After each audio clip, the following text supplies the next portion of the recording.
But the big news this morning, Woj reported that Adrian Wojnarowski, that the league MVP is Nikola Jokic. So congrats to him, back-to-back MVP. Now, I will start this off by saying he's absolutely deserving of the league MVP. So everything I'm going to say is not to discredit the incredible season that he had, the unbelievable level of player that he is, and what he did to contribute to that team's success in the regular season. That said, I always had Embiid as my MVP, and the issue with the league MVP for the NBA is the same every single year. It is truly a regular season award, but we don't judge the value and the success on the grand scale of professional athletes' careers based off of just what they do during the regular season, unless you're talking about a 20-year career or someone who is on the next level of skill, which obviously Jokic is. But we can't put him in that other category until he has the postseason success to match with it. And him getting back-to-back MVPs when you see what happens in the postseason against the best competition, who, by the way, are also dealing with injuries, are also dealing with players missing, you truly see who is on the next level and who is the MVP. And that's my issue with this award every single year. It's become really unfun to talk about because we're arguing these semantics. We're arguing between levels of greatness that seem a bit silly. But it also is kind of the NBA's fault. Stop giving this award out when we're in the middle of the postseason. It takes away all of the lust of the award. It takes away the polish when you start to see what these teams do in the postseason. Give it as soon as the NBA regular season is over, before we start getting tainted by what happens in the postseason. They always wait. Now we know it's Jokic. Where's Jokic? Did we watch Jokic this weekend? We did not. Yes, it's a regular season award. But here we are watching Giannis be the best player in the world and Joel Embiid come back and have the impact that he's had on this series. He would have swept the Sixers without Joel Embiid on the floor, without question, even with Harden's performance last night. When you're talking about back-to-back MVPs, you're in a rare air of greatness. It should be special. It should be sacred when you're talking about back-to-back MVPs. And you'll notice the name on here that everyone always brings up when you talk about back-to-back MVPs. Bill Russell, Wilt Chamberlain, Kareem, Moses Malone, Larry Bird, Magic Johnson, Michael Jordan, Tim Duncan, LeBron James, Steph Curry, Giannis, Nikola Jokic, and of course, Steve Nash. Now, Steve Nash has been argued that he shouldn't have been back-to-back MVP forever. And I'm not saying that Jokic is going to end his career in that space, but it does kind of feel like, all right, it's great during the regular season. I know everyone's going to argue about the injuries, and that's fair, and they wouldn't have been there without Jokic, and that's fair. But man, I mean, you're looking at the Sixers, who are a good team, up against the Miami Heat without Joel Embiid, and it's not close. And you've got Harden out there. So I really struggle to feel super excited about this MVP. It is obviously still an incredible award and an incredible accomplishment to win a league MVP, to win back-to-back MVPs is next level. But it's like, I can't unsee what I'm watching with Joel Embiid. I can't unsee what I'm watching with Giannis. Give it as soon as the league season, the regular season is over, and maybe I'll feel differently about it. But you drag it out through the postseason, and you really just start to see greatness separate. And I get it, it's a team game, but this is an individual award. And when you see the impact that Giannis is having without Chris Middleton and Joel Embiid is having when he's out up against a team like the Miami Heat, it's really, really hard for me to sit here and say that I wasn't completely right about Joel Embiid this whole time.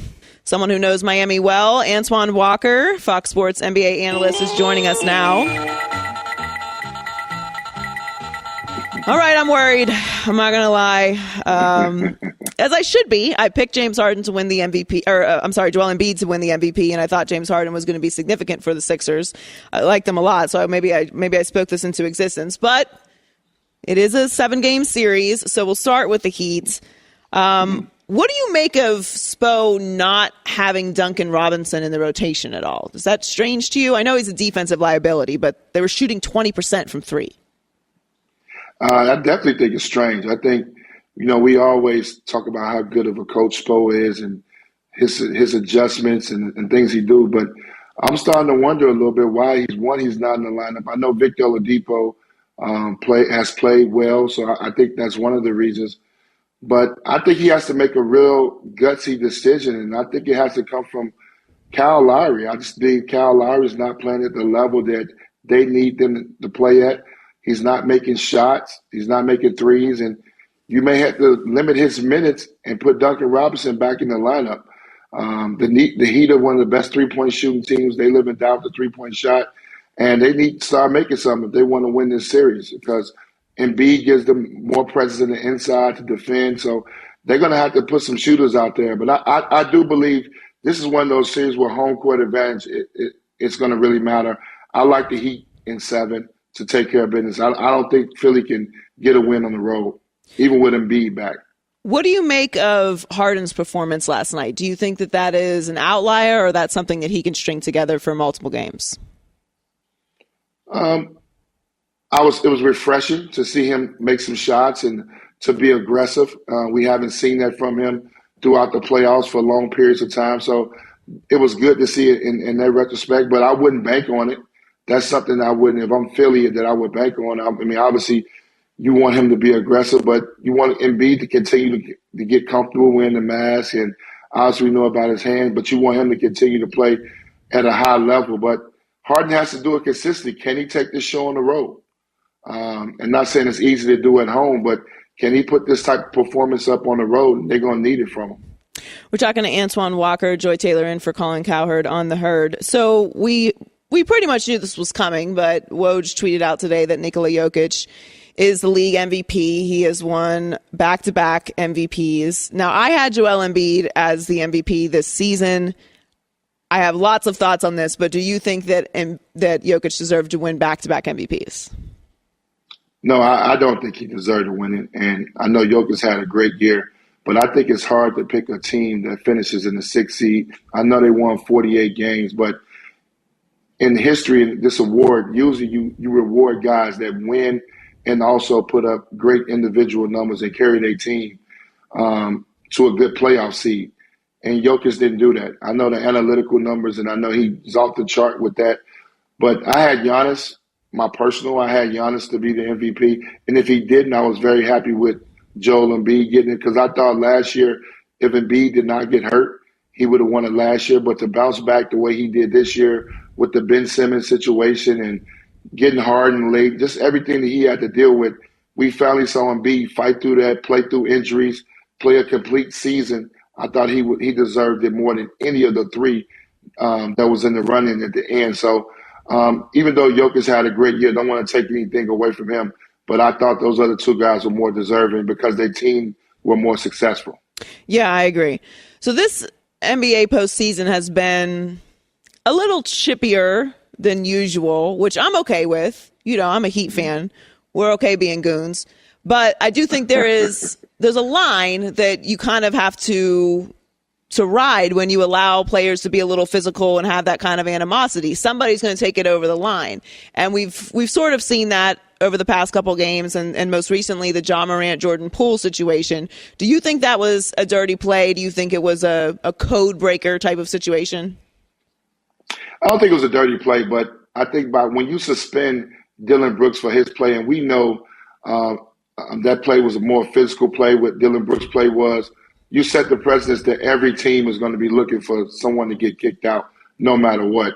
And I think that was Memphis just, crying out. They were upset that they lost one of their best players. And Dillon Brooks is not that type of player. And Jordan Poole is not that type of player where they out trying to hurt people.